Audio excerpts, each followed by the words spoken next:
Radiation of wavelength 4500 angstrom is incident on metal having work function 2.0 electron volt due to the presence of magnetic field B.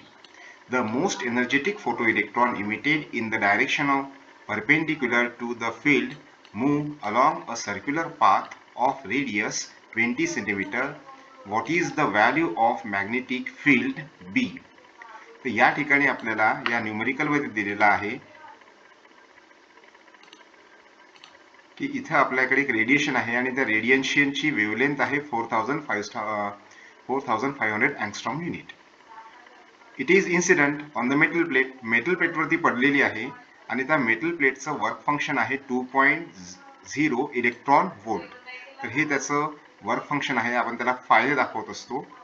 तर due to presence of magnetic फील्डच्या प्रेझेन्समुळे most energetic photo electron emitted in the direction perpendicular to the field move along the circular path.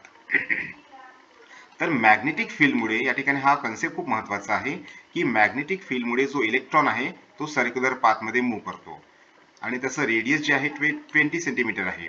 तर what is the value of magnetic field B? तर आपल्याला एक concept माहित आहे की जर समजा एखादा इलेक्ट्रॉन जर समजा सर्क्युलर पाथमध्ये फिरत असेल तर त्याच्यावर त्या ठिकाणी सेंट्रिपिटल फोर्स लागतो आणि इथं मात्र सेंट्रिपिटल फोर्स देण्याचं काम कोण करत आहे? तर मॅग्नेटिक फील्ड.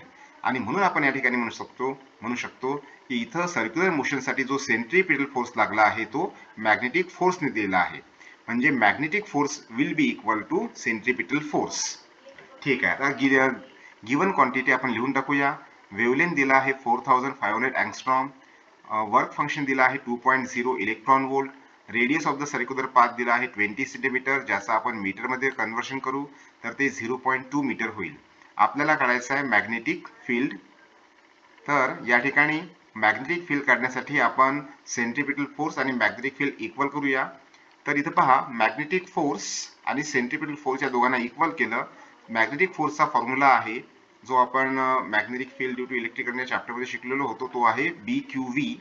आणि यामध्ये Q म्हणजे आपला चार्ज आणि इथं आपल्याकडे इलेक्ट्रॉन हा आपला चार्ज आहे त्यामुळे फॉर्म्युला आहे BeV आणि ही त्याची मॅक्सिमम वेलॉसिटी आहे. आणि सेंट्रिपिटल फोर्सचा फॉर्म्युला आपण फर्स्ट चॅप्टर मध्ये शिकलो आहोत किंवा 11th स्टँडर्ड मध्ये सुद्धा शिकलेलो आहोत. तर फॉर्म्युला असतो mv²/r.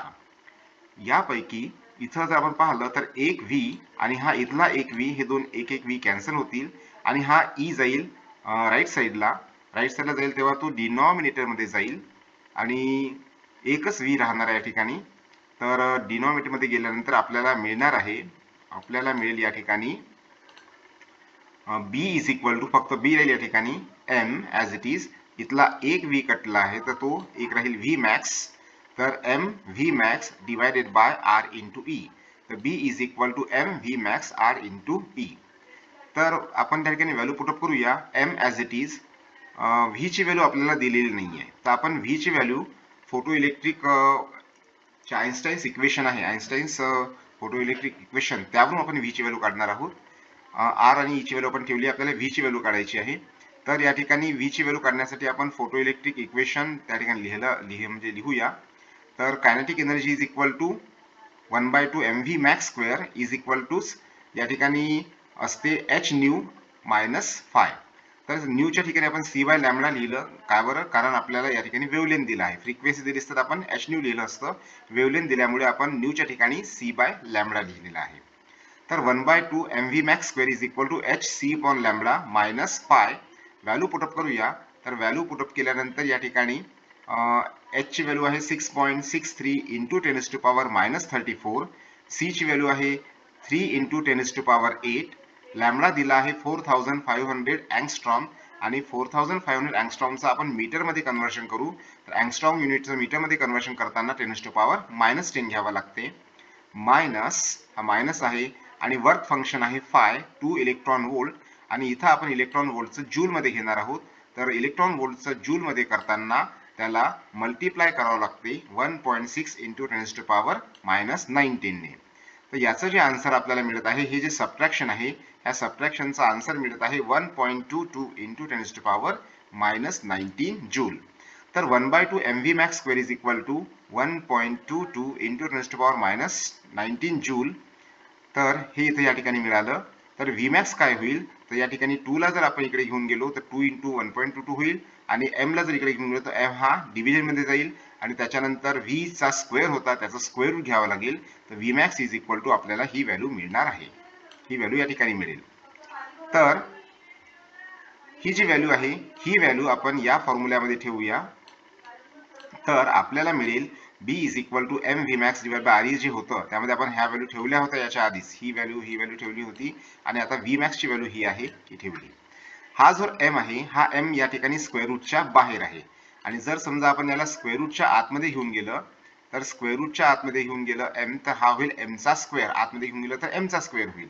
हा m चा स्क्वेअर त्यापैकी एक m या ठिकाणी कटेल ह्या डिनॉमिनेटरच्या m सोबत आणि राहणार काय आहे तर स्क्वेअर रूट ऑफ 2m × 1.22 × 10⁻19 आणि डिवायडेड बाय 0.2 × 1.6 × 10⁻19. त्यानंतर या ठिकाणी याचं आपण कॅल्क्युलेशन करूया. कॅल्क्युलेशन म्हणजे मल्टिप्लिकेशन आहे. तर m ची व्हॅल्यू आहे m ची व्हॅल्यू त्या ठिकाणी मास ऑफ द इलेक्ट्रॉन जो असतो तो असतो 9.1 मल्टिप्लाइड बाय 10⁻³ -31 × 1.22 × 10⁻19 डिवाइड बाय 0.2 × 1.6. तर या सगळ्यांचं जे कॅल्क्युलेशन आहे मल्टिप्लिकेशन त्याच्यानंतर त्याचं स्क्वेअर रूट आणि त्याच्यानंतर त्याला डिवाइडेड बाय 0.2 आणि 1.6 ने पण डिवाइड करूया. तर या सगळ्यांचा आन्सर आपल्याला मिळत आहे 1.472 × 10⁻⁻5 टेस्ला.